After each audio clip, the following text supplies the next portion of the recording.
कौरवों पर भारी हो गए। तो 5% लोग इस समय आस्तिक हैं, अब 95% लोग नास्तिक हैं। अब नास्तिक और आस्तिक की लड़ाई चल रही है। घर में कोई एक है जो धर्म को मानने वाला है और जितने लोग हैं वो अधर्म को लेकर चलने वाले। इसी को लेकर घर में युद्ध होता है। माता का बेटे से, बहू का सास से, पिता का पुत्र से, भाई का भाई से, आपस में यही लड़ाई है। तो यदि आप ये बात समझ जाएं कि विषाद से गीता शुरू हुई, अर्जुन ने युद्ध करने की तैयारी कर ली, सारा कार्यक्रम निश्चित हो गया, लेकिन जैसे ही युद्ध के मैदान में अर्जुन आया वैसे ही अर्जुन को मोह आ गया। क्या आ गया? मोह। अब देखिए, कौरवों की तरफ से ही 5 लोग ही काम किए हैं। विशेष जो है कौरवों की तरफ गिनती में 100 जरूर थे वो भाई, लेकिन काम करने वाले 5 ही लोग थे जिनके कारण से महाभारत हुई। वो कौन कौन है? धृतराष्ट्र, दुर्योधन, दुशासन, गांधारी और शकुनी।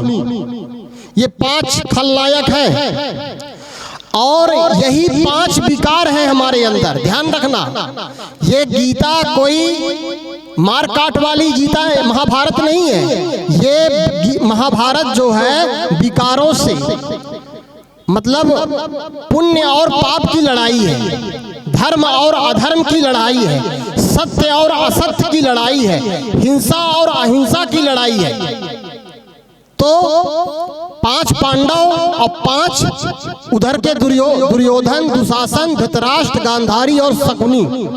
काम, क्रोध, लोभ, मोह, अहंकार।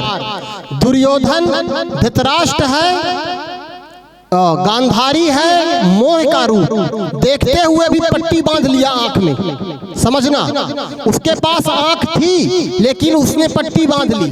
मतलब मोह जब व्यक्ति के अंदर प्रबल होता है तो देखते हुए भी वो कुछ नहीं देख पाता। ध्यान से समझना।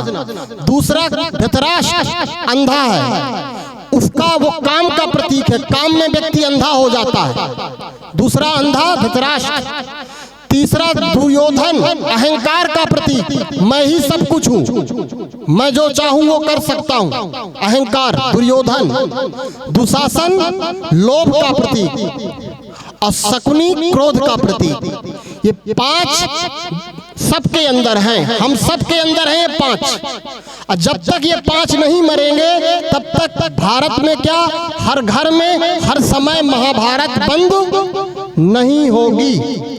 अब आदरणीय हमारी दीदी जी, इन्हीं 5 को कैसे मारना है वो 7 दिन यदि आप लोग आएंगे इस कार्यक्रम में तो ये निश्चित रूप से ये बात समझ में आपको आ जाएगी। ये 5 जो विकार हैं, ये 5 जो हमारे अंदर राक्षस हैं, ये कैसे मरेंगे।